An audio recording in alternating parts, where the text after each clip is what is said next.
Welcome to Novara Live. I'm Helena, aka No Justice MTG, and I'll be joined later tonight by Stephen Methven.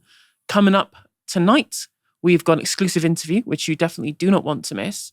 We've got Kamala Harris admitting some failures about her administration at an opportune moment, and a Conservative MP has gotten upset at some protesters. As ever, if you'd like to support our work, you can sign up at novaramedia.com/support. Sean Shibby Middlebrough was a prisoner in HMP Wandsworth, held on remand while awaiting trial for over a year. That's 12 months in jail without ever having been convicted of a crime. One of the Filton 24, he was arrested and charged in November 2024 following a Palestine Action direct action to disable an Elbit weapons plant in Filton near Bristol, that he is alleged to have participated in that. As you know, Palestine Action was proscribed as a terrorist organisation in July by then Home Secretary Yvette Cooper. It is currently an offence under the terrorism legislation to express support for the group, though that prescription will be the subject of a judicial review by the end of this month. Middlebrough's trial in the Filton case is not set to begin until the middle of next year, meaning he would have spent nearly 2 years in prison before ever facing a jury. But last week, he was granted conditional bail to attend a family event. Middlebrough never returned to the prison and is now at large, wanted by the police. Earlier today, my colleague Stephen Methven spoke to Middlebrough from an undisclosed location. Sean, you were granted conditional bail to go and attend a family event. So you were freed from HMP Wandsworth, where you'd been held on remand for over a year. And you never returned after that period of bail. So you absconded, as they say. Why? I'm simply too sensible. I know that the courts and the system has been against us and against justice ever since there's been foreign interference in pro-Palestine protester cases. So I simply refuse to be an Israeli or a prisoner of war by Israel in a British prison. That's how I saw myself, a political prisoner. And I just felt, that on top of the fact that I've been remanded twice, plus both instances the charges were dropped after spending a period of time on remand with extensive bail conditions when I did get bail, that it's simply just not sensible to play along with this pantomime any longer. That thing you just said there about being a prisoner of war of Israel, can you expand on that and tell us why it is that's how you started to think of yourself?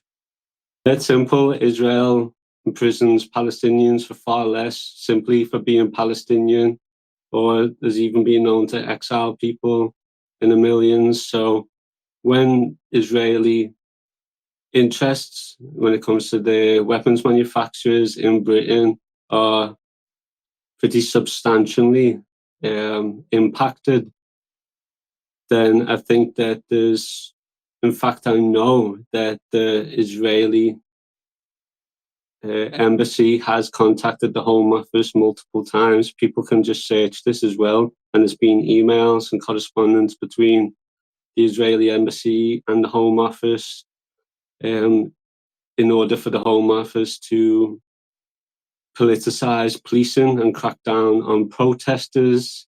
As a matter of fact, a couple of years ago, at what we called the siege outside UAV Tactical Systems in Leicester, when I went for court for that, with at least, I don't know, probably close to 30 of us, but I was in the first trial grouping, and then evidence was disclosed from a police officer who was simply taking notes from a discussion with the Home Office down the phone, and the Home Office actually told them, focus not on the legitimate rights of the protesters, but instead on the business, talking about UAV tactical systems. So again, this is just stripping protesters' rights in favour of the Israeli arms industry. And I saw that years ago. I think I actually talked about it during my last interview with Novara Media, and I have that in black and white. So that plus the terrorism legislation being used against pro-Palestinian protesters are just a part of a long list of reasons that are not a conspiracy, but there's a long list of reasons as to why we are political prisoners and acting or being prisoners of war for Israel in British prisons, because at the end of the day, if the Israelis could have us in their prisons, they'd be much happier, but they can't do that. So they've got to settle for having us in prisons around Britain. Look, I'm going to put an argument to you that someone could make, and I want to hear what you have to say about it, which is that in having breached your bail, someone could say, well, you now make it harder for other defendants in the Filton 24 to get bail because it establishes the possibility of a flight risk. What would you say to that argument? Everybody shouldn't have even been arrested in the first place, and everybody should have bail irregardless. But what the arrest of the counter-terrorism policing has done is they actually stripped our rights to 6 monthly reviews on our bail applications. This is people who are going to be in prisons for at least 2 years in most cases before we see a trial, and that is not justice. Britain isn't following its own laws when it comes to granting us bail in the first place. When I did get conditional bail, temporary bail, everybody was absolutely bamboozled, baffled that the judge never just gave me, just full bail anyway. So, the odds are stacked up against us. Plus the fact that they're saying that there's a terrorism connection in our case, that virtually makes it impossible to get bail anyway. So I'm not making it harder for anybody, I don't think. And hopefully, inshallah, on the 25th to the 27th of this month, the judicial review will rule in favour of Huda Mori to say that the prescription of Palestine Action was illegal. And when that comes in place, there's an exceptionally high probability that everybody will get bail anyway, because it would have exposed how unjust the UK government has been in our arrests and, I would argue, unlawful detention. Let's talk about that connected to terror idea. So, as I understand it, you were initially arrested under the Terrorism Act. Is that right? And then those charges were dropped.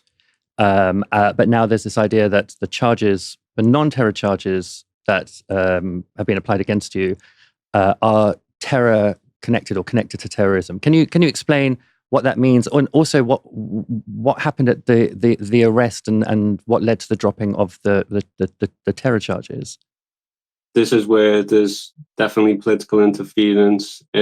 So we were arrested by the counter-terrorism police under blah blah counter-terrorism legislation, but none of us were actually charged with any terror offences. It just meant that the counter-terrorism police led the investigation, and they've sort of dangled this above all of our heads that there's a terrorist connection, despite not having been charged with any terrorist offences.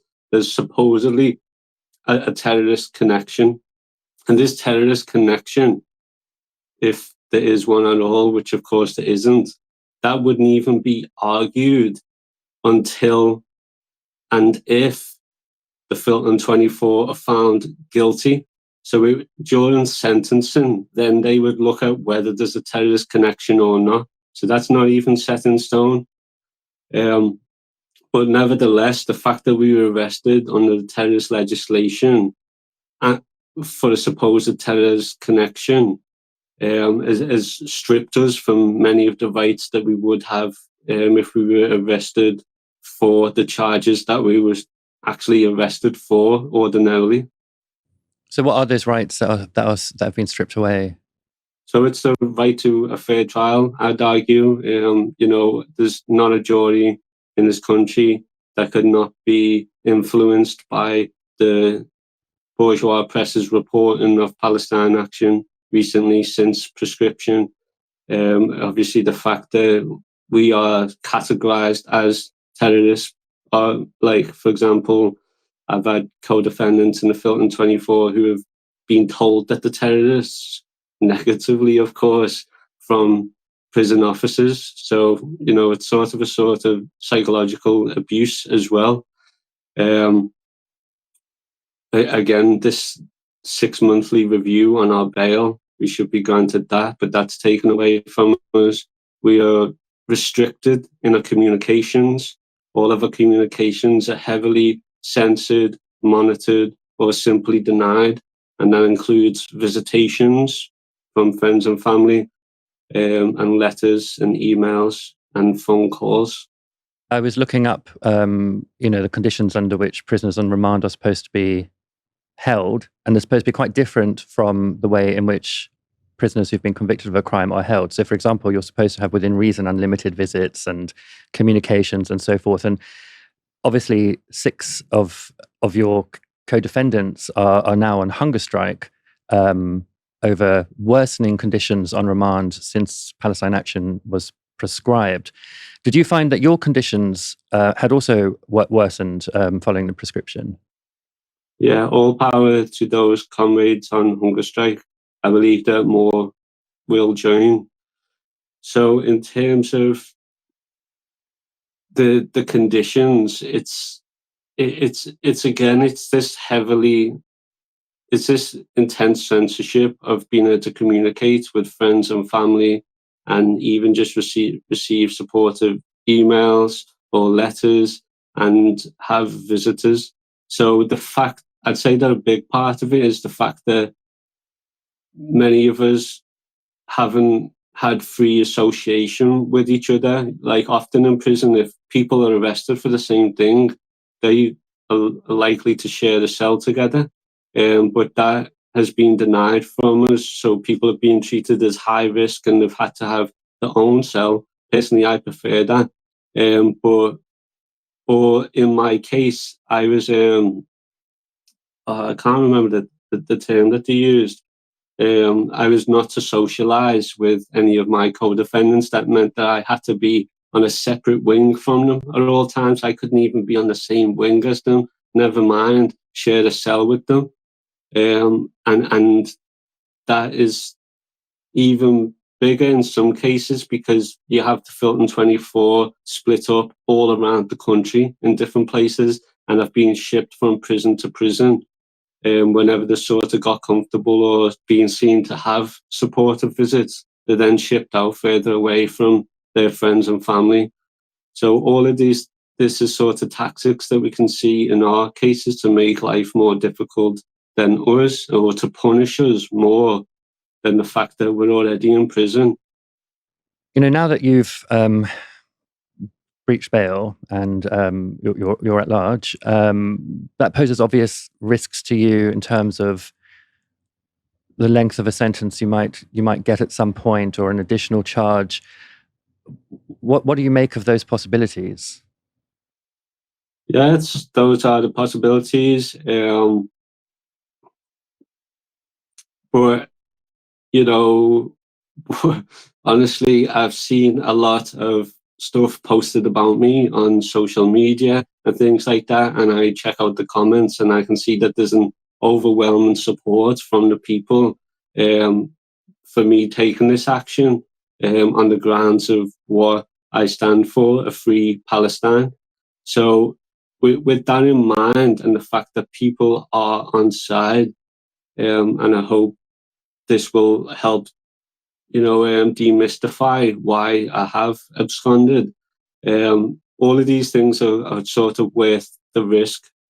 It's important to talk about these things, to talk about how unlawful the British government has been, not only in their complicity and enabling of genocide and failure to stop it, which they absolutely have a right to do, but their unlawful use of the counter-terrorism police and pro-Palestine protesters. So, it's my goal and aim to expose all of these things while I have the opportunity, as well as to raise the voices of the Filton 24 who are in prison and are heavily censored, and people can't hear from them as freely as I think, they can from other prisoners. Now, obviously, as I'm sure you know, like the advice that one would normally give in this situation is to turn yourself in Do you have any intention of doing that?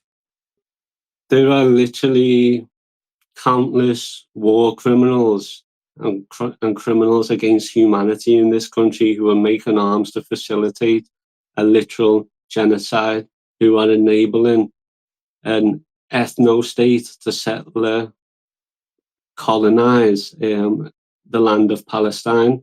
If these war criminals are not being arrested or even dragged to The Hague, then I can't even contemplate handing myself in simply for, for knowing what's right. Now, I wanted to ask you to correct the record on something. So, and I think this does seem like a bit like the media sort of trying to, kind of conspire with the government in some way to sort of increase the idea of terrorism around the Filton 24 and around you.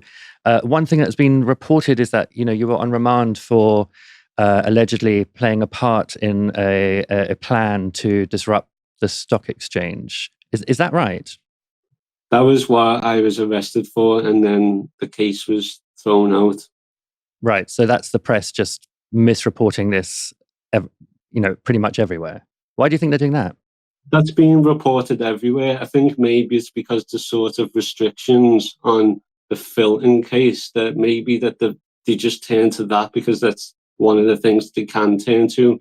Personally, I'd rather they reported on my action in 2022 when I scaled UAV engines in Shenstone with 5 others, and then absolutely decimated that site and destroyed the drone engines inside. So those Hermit 450 and 900 drones that the engines would be used for would never go to Palestine. They'll never go anywhere where there's people to oppress, and they'll never terrorize people on the ground. I'd rather they reported on that where we took bricks out of that factory and then used those same bricks from that factory to destroy the means of destruction on the inside. That's what I'd rather they report on rather than something that didn't actually happen. What are your plans now, Sean? Yeah, my plans are simply to raise awareness to the injustice that the Filton 24 face, to echo their demands for a fair trial and to be granted bail as they are suffering through a hunger strike, and to remind everybody that they should make Palestine Action or direct action pro-Palestine protesters the focus of their organising, just in the same way that Palestinians make their prisoners the focus of their organising. I do firmly believe that these direct actionists are the tip of the spear in this country when it comes to organising, and it's up to everybody else to thrust this spear into the consciousness of everybody else. And I'm certain that with enough pressure, we can compel the UK government to make concessions to free the Filton 24 and free Palestine. Keir Starmer's government was plunged into turmoil on Tuesday night when an anonymous source briefed the press that there was a potential leadership challenge brewing from Blairite stalwart and cabinet heavyweight Wes Streeting. It came at the worst time possible for the beleaguered Prime Minister: abysmal poll ratings, sluggish growth figures, and what is expected to be a pretty huge public backlash to his Chancellor's inevitable tax rises due in this month's budget. Central to this affair is Keir Starmer's Chief of Staff, Morgan McSweeney, former head of influential think tank Labour Together that shaped Keir Starmer's rise to power. McSweeney is very close to Keir Starmer. He ran the duplicitous leadership campaign that propelled the Labour right back to primacy in the party, and was bankrolled with £700,000 of undeclared donations to do it too. The latest round of briefings have put their relationship into sharp focus, however. With the calamitous premiership and constant press leaks continually damaging the image of the government, yesterday a number of both cabinet members and backbenchers told journalists that they thought McSweeney should be sacked from his role as Chief of Staff. One senior figure in the Labour Party told The Independent in succinct language that McSweeney was simply quote-unquote toast. Today, however, the Prime Minister was quick to pour cold water over the idea of the removal of McSweeney from his role, claiming he has full confidence in him and that he will be conducting a full investigation of who might be leaking from inside the Politburo bunker. Streeting also claimed to want no part of any plan to break up the band. Here he is talking to journalists about the cloud surrounding McSweeney. Do you think he should be fired for briefing against you? I am not going to add to the toxic culture by contributing to the toxic culture and going after individuals. I don't think that is a constructive or positive thing to do. And one thing I would say for Morgan McSweeney is there wouldn't be a Labour government without him. Well, it's quite interesting to say, or don't want to add to the toxic culture. I mean, that is kind of what you got yourself in for, Wesley. The Labour right's whole raison d'etre is to shut the left out, and the toxic culture that has surrounded the party, that surrounded the kind of the inner group of Keir Starmer, has been entirely of that. You bought into that. He was well involved with the people from Labour together during the Corbyn years when the whole Starmer plan was happening in the background. To then describe a toxic culture that exists now, well, I mean, well, yeah, like if you lie down with dogs, you will eventually get fleas. As for getting into government without Morgan McSweeney, well, let's be real. The Tories collapsed out of nowhere. They had no intention that they would get back into government until Liz Truss happened and they were catapulted to the first place in the polls. And so a split on the right between Reform and Conservative voters and a haplessly awful Conservative government is probably more to blame for Keir Starmer being Prime Minister and not Morgan McSweeney being some kind of international political genius. So why is Keir Starmer retreating back into the bunker? Well, there's a number of reasons. First and foremost is that there is no PM Starmer without McSweeney. Starmer had been groomed to be the heir apparent to Jeremy Corbyn for the Labour rights at the behest of McSweeney from as early as 2017, plotting the overthrow of the Labour left for many years before the fateful 2019 general election. Starmer is essentially devoid of direction without the thumb of McSweeney pointing the way, and to get rid of one surely means the other will soon follow. The Mail's Dan Hodges described it as sacking Laurel, but without sacking Hardy. But quite frankly, I think it's more like Keith Harrison Orville, given that Starmer is being ventriloquized by McSweeney's vice grip on policy direction, and his own lack of what seems to be any beliefs or driving philosophy whatsoever.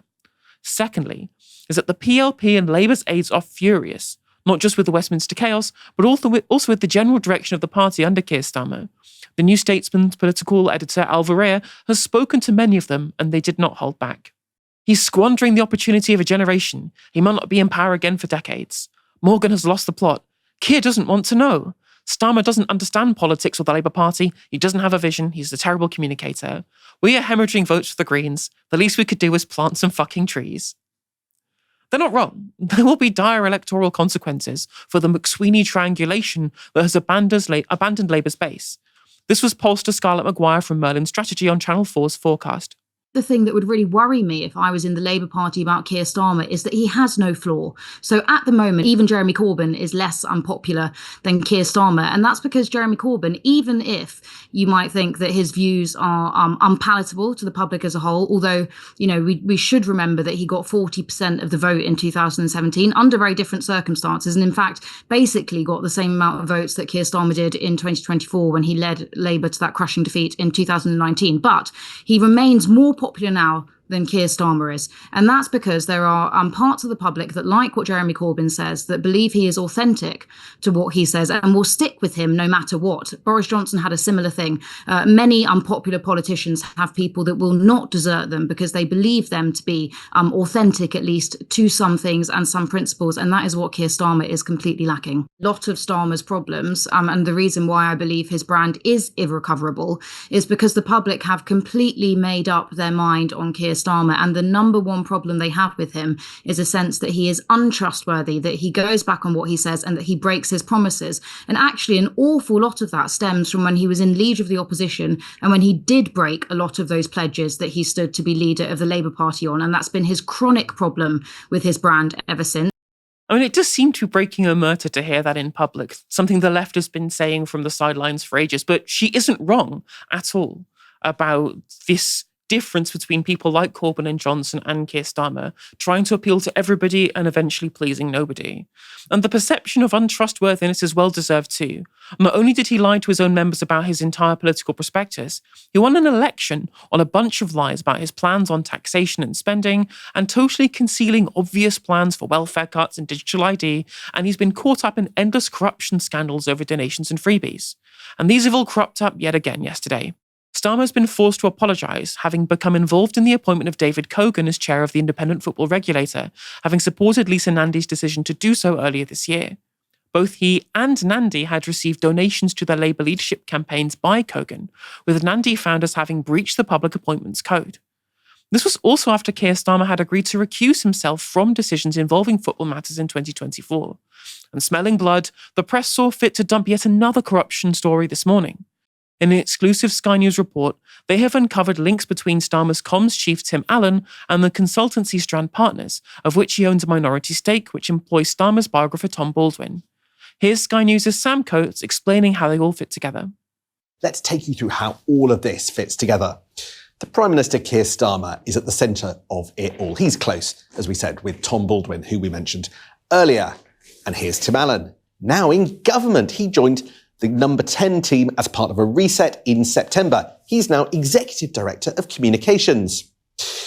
Baldwin is an advisor for Strand Partners, as we say. And here he is at multiple events held by the company over the last year, including one in late September this year at Labour Party conference. The company is clear that he's not a lobbyist, and for context, as a long-time journalist, he's also a regular commentator, including on Sky News. Now back to Tim Allen. When he entered government, he stepped down as a director of Strand Partners, but he still has a 10% share in the company. Now, I want you to look at this. It's the listing on Companies House. The 100,000 that you've got here, well, that equates to 10% of the company. Some see that as a perceived conflict of interest, particularly as we understand that Allen has had conversations about politics with Baldwin, a man who is paid by the company Tim Allen has a share in. Labour says Allen speaks to Baldwin because he's a journalist. The issue of a perceived conflict of interest is really important because advisors must follow the Cabinet Office Code of Conduct, which says that they must ensure that no conflict arises, could reasonably be perceived to arise between their official duties and their private interests, financial or otherwise. Now, there's been no suggestion that Allen or Baldwin have done anything wrong in this matter, but one of the things Starmer promised pre-election was a commitment to probity in public life, and this is yet another case of the PM not practicing what he preaches and hiding behind technicality over trustworthiness. It's all feeling very much like the last days of Boris Johnson, a hated Prime Minister defeated by his own hubris at the mercy of the press, knowing that the writing is on the wall. One thing is for sure, however, this is not what the public had in mind when the Labour right said that the adults were back in the room. I'm now joined by Stephen Methven. Stephen, what do you make of Keir Starmer's calamitous week? I mean, it's been a shit show, hasn't it?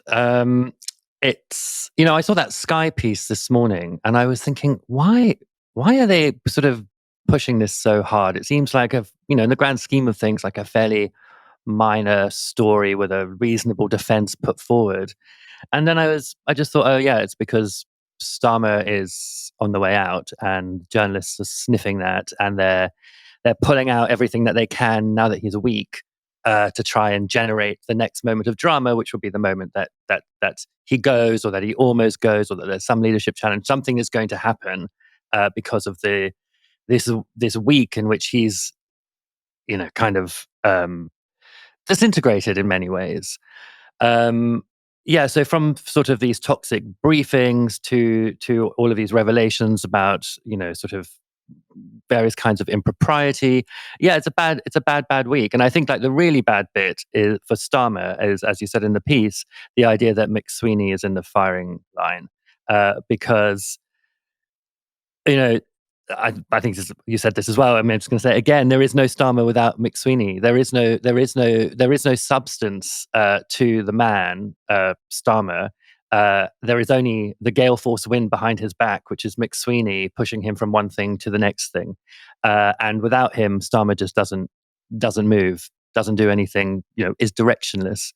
So I think that is a really troubling moment for Starmer. I can understand why he had to come out and say, he's got nothing to do with it. We'll see how long that lasts.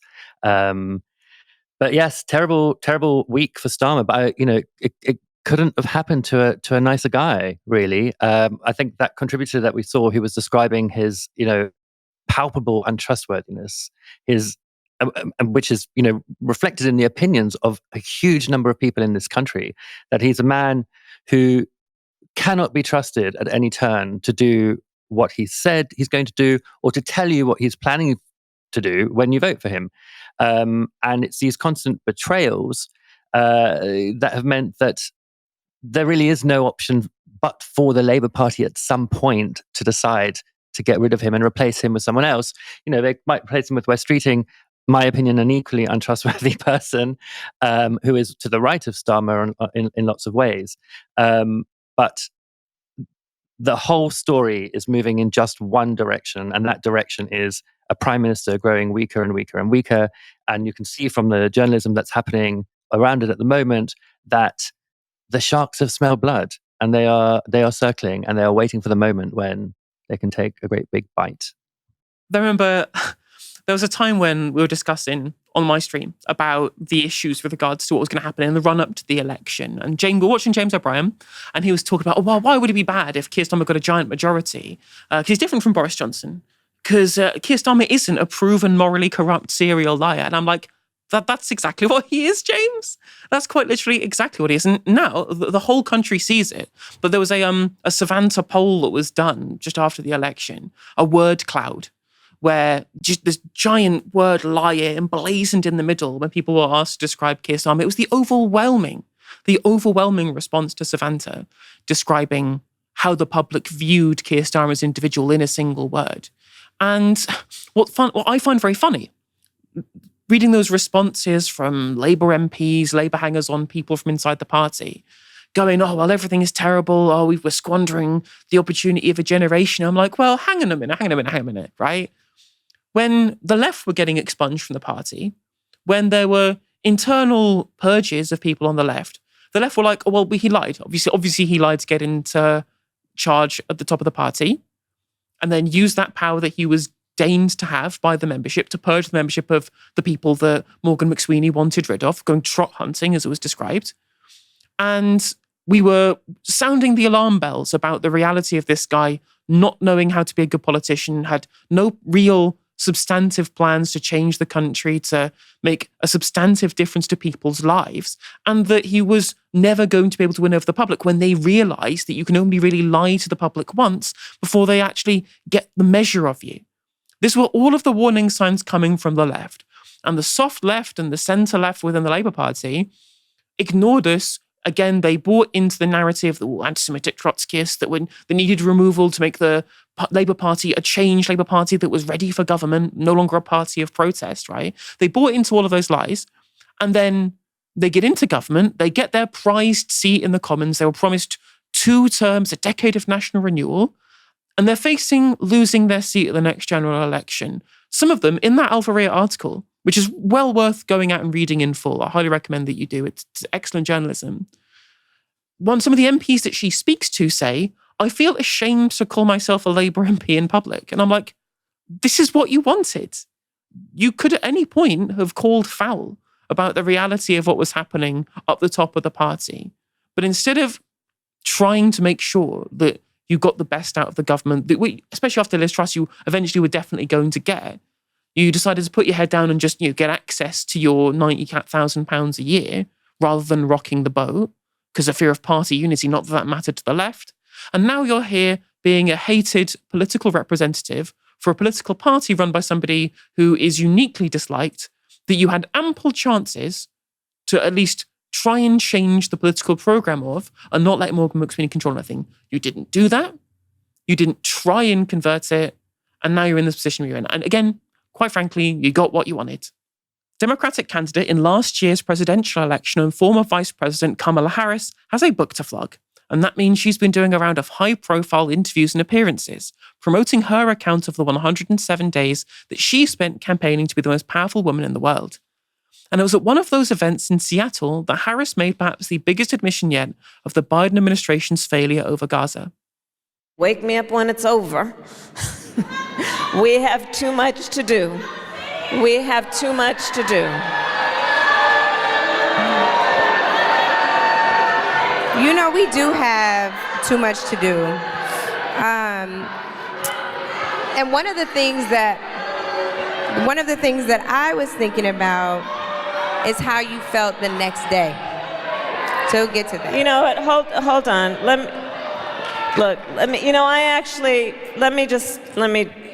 I'm sure there are other people here that may want to get up, and so let me. And I get that. I would not exist if it weren't people who were active in protesting injustice. So I understand that. I actually write about the issue of what has been happening in Gaza in my book. And I will tell you, a lot of what this process has been for me has been about reflection. Look, we should have done more as an administration. We should have done more. We should have spoken publicly about our criticism of the way that Netanyahu and his government were executing this war. We should have used, we had more levers in terms of leverage that we did not use. I mean, to be able to speak publicly about the issues that you had with the prosecution of the genocide in Gaza would mean that you would have had to have any criticism at all. And we know internally from leaks that have come out, people speaking to newspapers like The Guardian, who said that there was no actual Biden plan with regards to Israel. There was no issues that they had. They asked for clarification from the IDF about the massacres that they'd done, and they just accepted the IDF's explanations at face value. That was admitted by an aide in an interview with Isaac Chotiner at The New Yorker. They also were told in The Guardian, and a former aide said, that Israel just said jump, and they said how high, that they just allowed Netanyahu to do whatever he wanted with total carte blanche and didn't have any actual opposition to this, and they were concentrating on other things. Their plan with Israel was, here is all the money that you need to prosecute a genocide. We won't ask questions. That was what all the internal leaks said at the time, despite people after the fact, after all of this has happened, they come out of the woodwork and go, oh, actually, this is terrible. Oh, I had all of these issues. I mean, well, you didn't voice them at the time, did you? And you didn't even leak them to the press at the time. The opposite was true. It was leaked to the press that you did nothing and you didn't care. So I find it difficult to believe that those issues with Netanyahu, etc., are in any way sincere from Kamala Harris, at least not at the time, maybe retrospectively. That's what she's doing there. And she points out that there were more levers to be able to have leverage over the Netanyahu administration, right? Well, by more levers, what she should have said was the ultimate lever, i.e., you have the office of the President and Vice President of the United States of America. If you want to turn the taps off of the genocide, all you have to do is click your fingers. All you have to do is one call, one phone call is all it would have taken to Benjamin Netanyahu, and the war would have been over. The genocide would have stopped. That's all it took. All it took for Ronald Reagan to stop Menachem Begin from doing very similar things in the 1980s. And yet Ronald Reagan was even less of a warmonger than the Biden administration when it came to stopping Israel from doing the massacres that it so enjoys doing to the communities that surrounds it. So at least she's admitting it now that there was more that they could have done. But she's veiling the truth, which was that there was an emergency stop button on Biden's desk every single time. And it was the phone that he could have picked up to the Knesset, to the Prime Minister's residence in Israel to say, this stops now. The words that Reagan used to Menachem Begin were, this is a Holocaust, it must stop. And they stopped. And Biden did not do it. And Kamala Harris did not convince me to do it either. Harris did have a bit more to say about the genocide, however. I am happy that there is a ceasefire. We will see how long it lasts. that the hostages have been returned, but let's be very clear that the inhuman nature of what has happened to the Palestinian people in Gaza, the innocent civilians, the extent of hunger, famine, suffering, death, is something that we must acknowledge. And I recognize that. What's interesting here is that there's been a big sea change in terms of the Democratic Party's base's support for Israel. And it's now like plus 30 for the Palestinians. In fact, the number of Democratic Party supporters who in polling say that they support Israel's actions in Gaza is now at 8%. It's at 8%. There's a really interesting phenomenon that's gone on here, where as soon as it was Trump the one prosecuting the genocide by enabling Netanyahu at the start of his premiership earlier this year, this negative polarization towards Trump and what he does, and realizing that he was just essentially following the same script that Joe Biden had, only at least even further in terms of, at the time, giving credence to Israel to engage in its settlement plan and to conquer the Gaza Strip, the Trump plan, as Gideon Saar or Israel Katz referred to it as, this idea of this Gaza Riviera plan. That's when you really saw the Democratic Party base shift, insofar as all of their opinions can be looked through the prism of whatever Trump does, we'll support the opposite, which seemed to be the interesting thing there. And she's noticed this.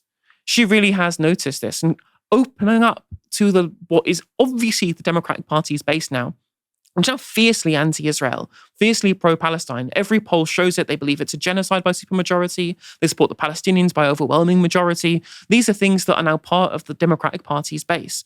Primary campaigns are being fought upon who takes less money from AIPAC, that is the America-Israel Public Affairs Committee that supports candidates in the United States federal elections that are supportive of the America-Israel relationship. These things are now going to be part of the Democratic Party's politics for quite a while, and she has seen where the wind is blowing.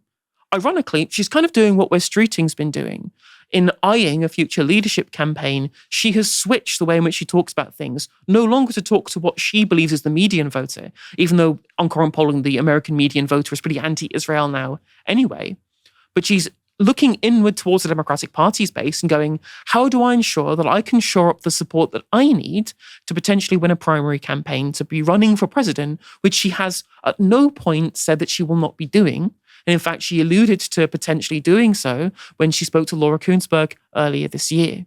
Like, you change position on Israel, change position on a bunch of things so that you can pander to what you believe is going to be the median position of the electorate in those primary campaigns. She's seen where the writing is on the wall.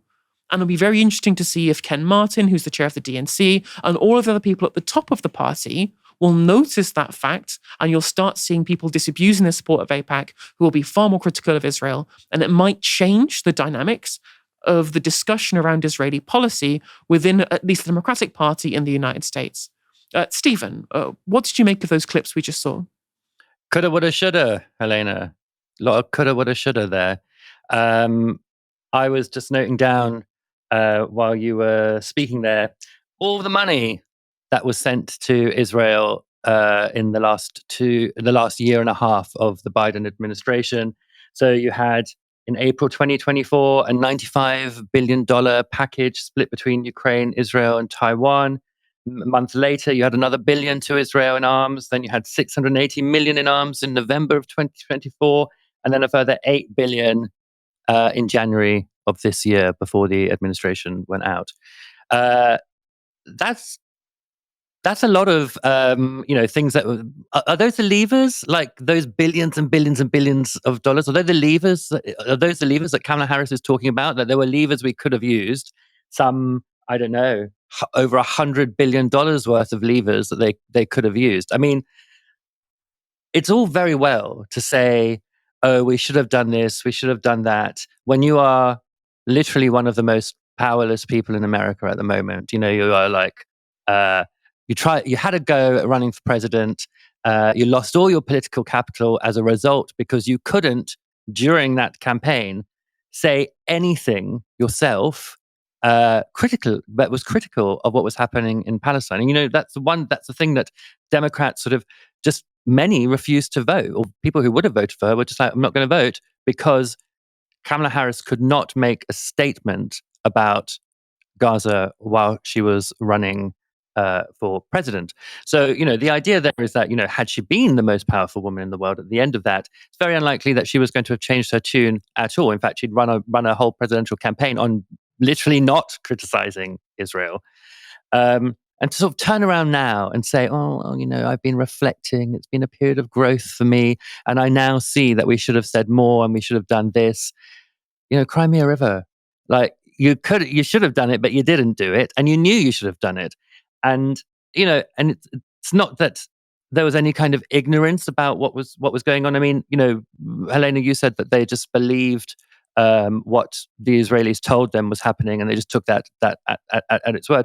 We interviewed a doctor in 2024, an American doctor who had been working in hospitals in Gaza, and he had tried to get a meeting with Biden, and he had therefore worked up through various aides in the White House, and he told me in an interview that a very senior aide in the White House had told him that they know exactly what is happening in genocide. So it's not that they were bamboozled by Israel.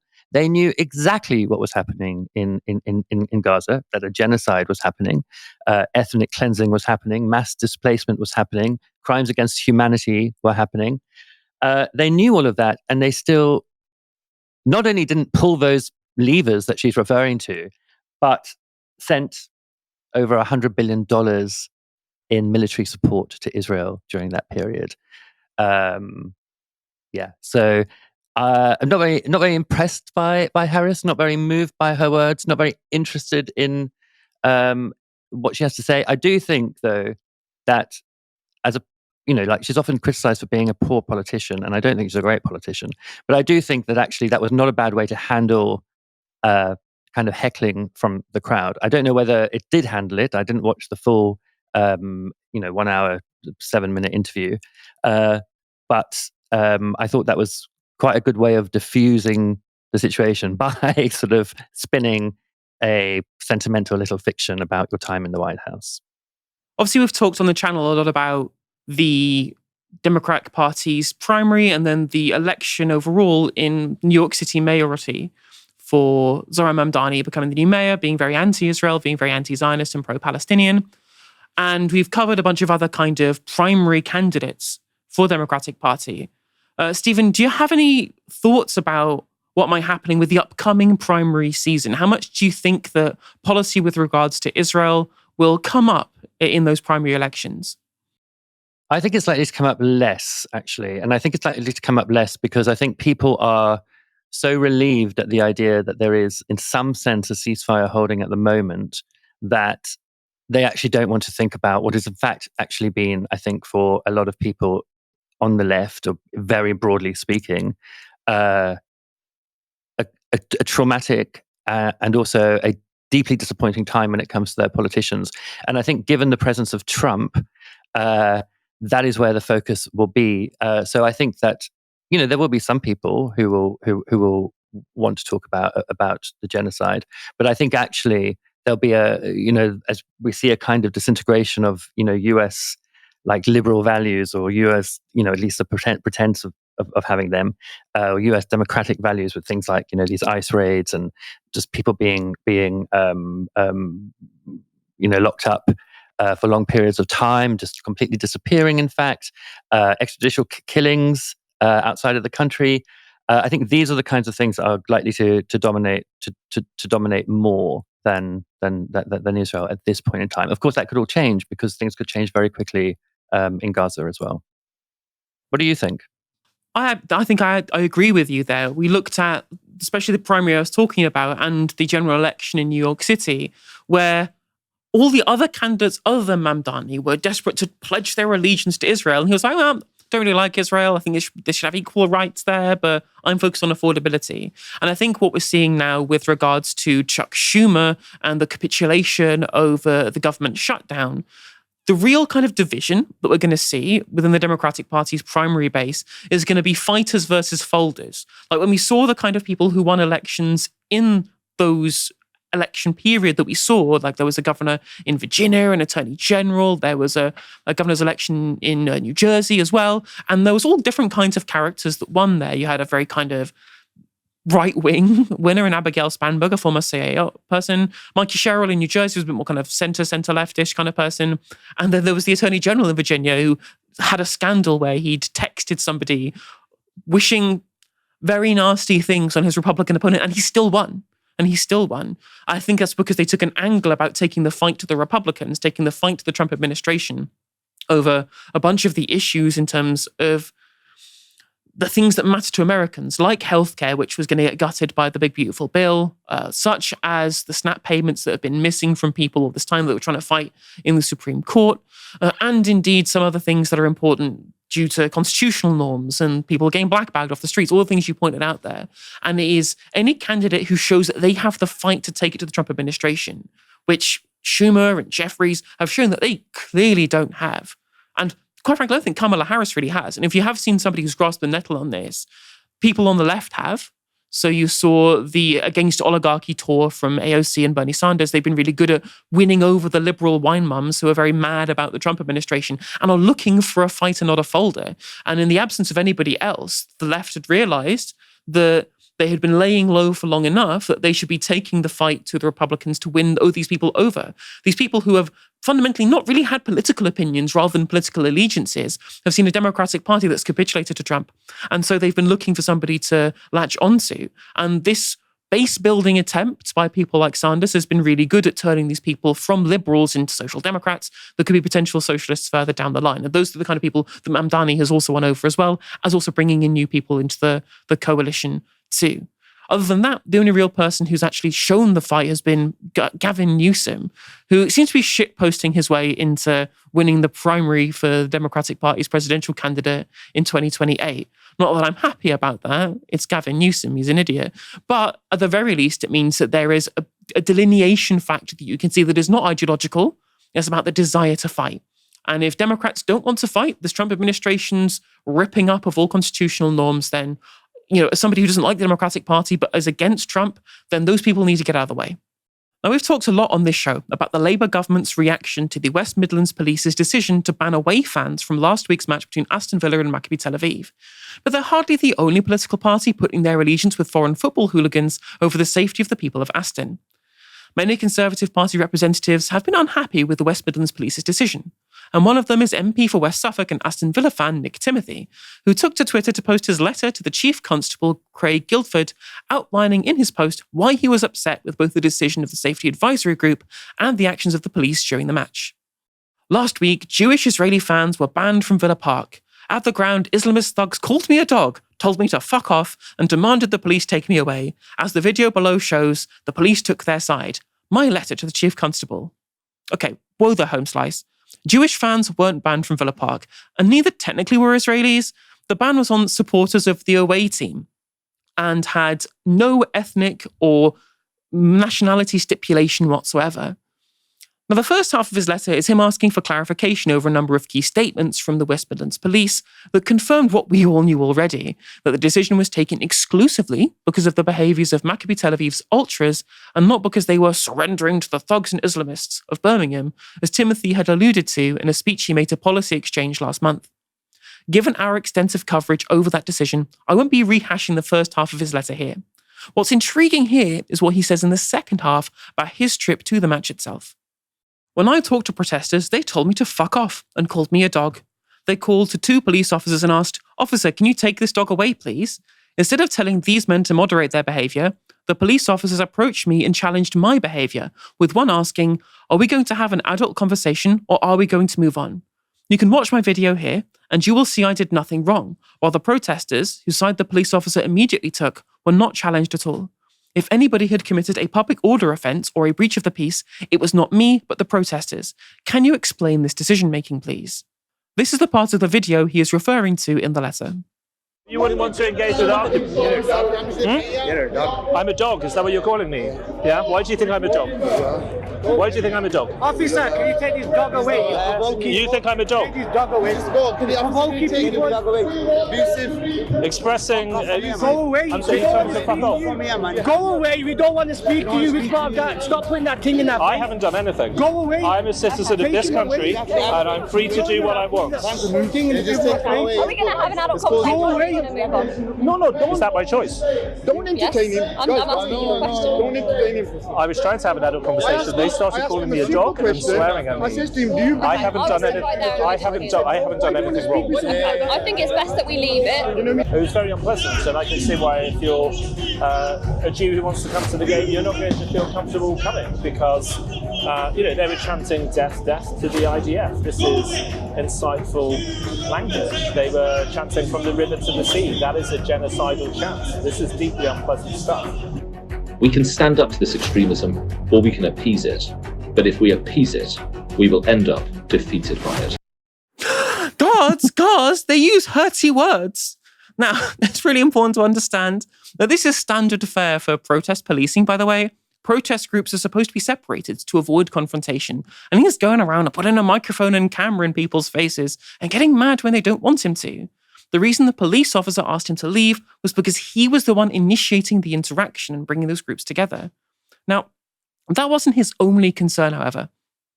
The last part of the letter has to be read to be believed. Calling me a dog appears to be a Quranic allusion and an insult to me as a non-believer. Surah Al-Araf 7175-176 says, "And relate to them, O Prophet, the story of one whom we gave our signs, but he abandoned them. So Satan took hold of him, and he became a deviant. If we had willed, we would have elevated him with our signs, but he clung to this life following his evil desires. His example is that of a dog.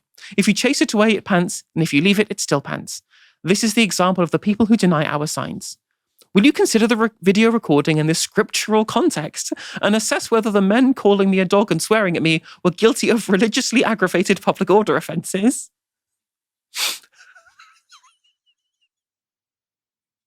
Sorry. Okay, breathe, Elena, breathe. Right, so is it just me? Or has he just typed, "Find me a reference to people as dogs in the Quran" into ChatGPT and tried to force whatever it said in his dentist complaint to satisfy the Islamophobes in his audience? Well, I was so curious that I wanted to have a look. You'll never believe it. So this is what I typed into ChatGPT as a prompt. "Please find me a reference in the Quran that compares people negatively with dogs." And ChatGPT responds, "Yes, the Quran makes a negative comparison involving a dog in Surah Al-Araf, chapter 7, verse 176. The verse speaks about a man who was turned away from divine guidance after knowing it. Here's the relevant passage.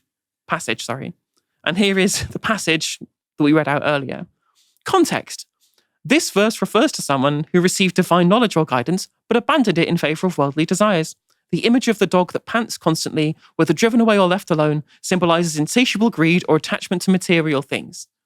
So even if he hasn't just gone looking for Quranic verses to post hoc justify his Islamophobia, the idea that this quote has anything to do with shooing away an irritating MP cum influencer is ridiculous. The issue is that Zionists are intent on trying to describe the hostility to Israel as being born of religious conflict, to smear those who oppose the genocide as Islamists, as Timothy has, rather than just normal people who think that civilian massacres are a bad thing. Stephen, this was peak cringe, wasn't it? Beyond peak cringe. I don't know. It's like, well, first of all, may I congratulate you on your excellent journalism in going to ChatGPT. I mean, that is just amazing that he was like, "Oh, I'm going to justify my argument by reaching for the Quran and finding something to make this out to be a kind of deeply, deeply religious slur of some kind." And of course, it's like nothing of the sort, and it's totally arbitrary. But I'm really curious about how far this genre of middle-aged wine guy MPs walking around the dark gritty streets of wherever it is they are and sort of filming encounters with tube barrier jumpers or protesters or walking through a street saying there's not a single white face around when there are 5 behind you. when is this going to end, or what are the sequels going to look like? They just seem to be gathering momentum, and really, in a way, totally unbecoming of, in a sort of shocking way, for MPs to be engaging in this kind of behavior. If you go to a protest nowadays, and so for example, I've been to lots of the Defend Our Juries protests involving the signs for Palestine Action. There are people sort of around it, and there are members of the right-wing press, and there are YouTubers, right-wing YouTubers, who come along and they will instigate rows with not the actual protesters holding the signs, but people around it.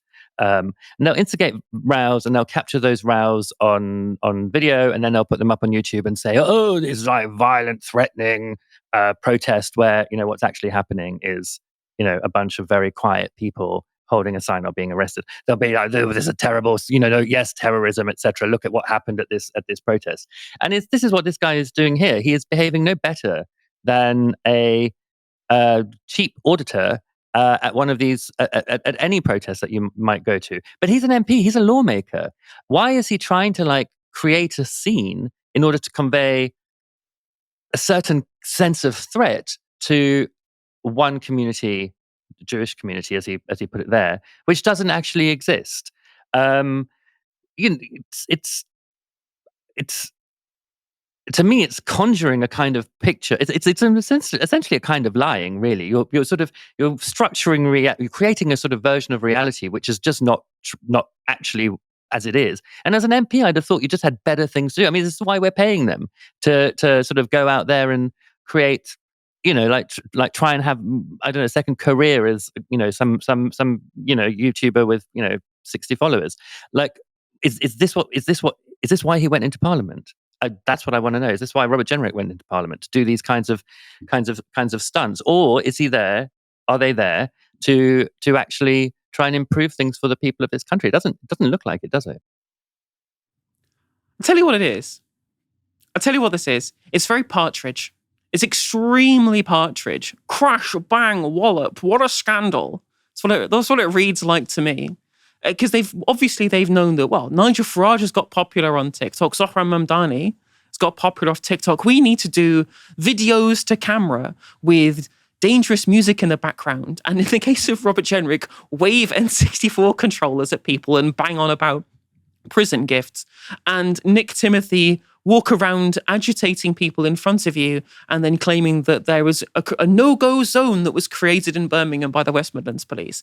It's extremely cringe. But if they want to keep giving us content to mock on this show, if they want to keep giving us content to mock on this show, then by all means, keep delivering it. I will continue comparing you to Alan Partridge. Thank you very much, Stephen, for joining me this evening. Thank you very much, Helena.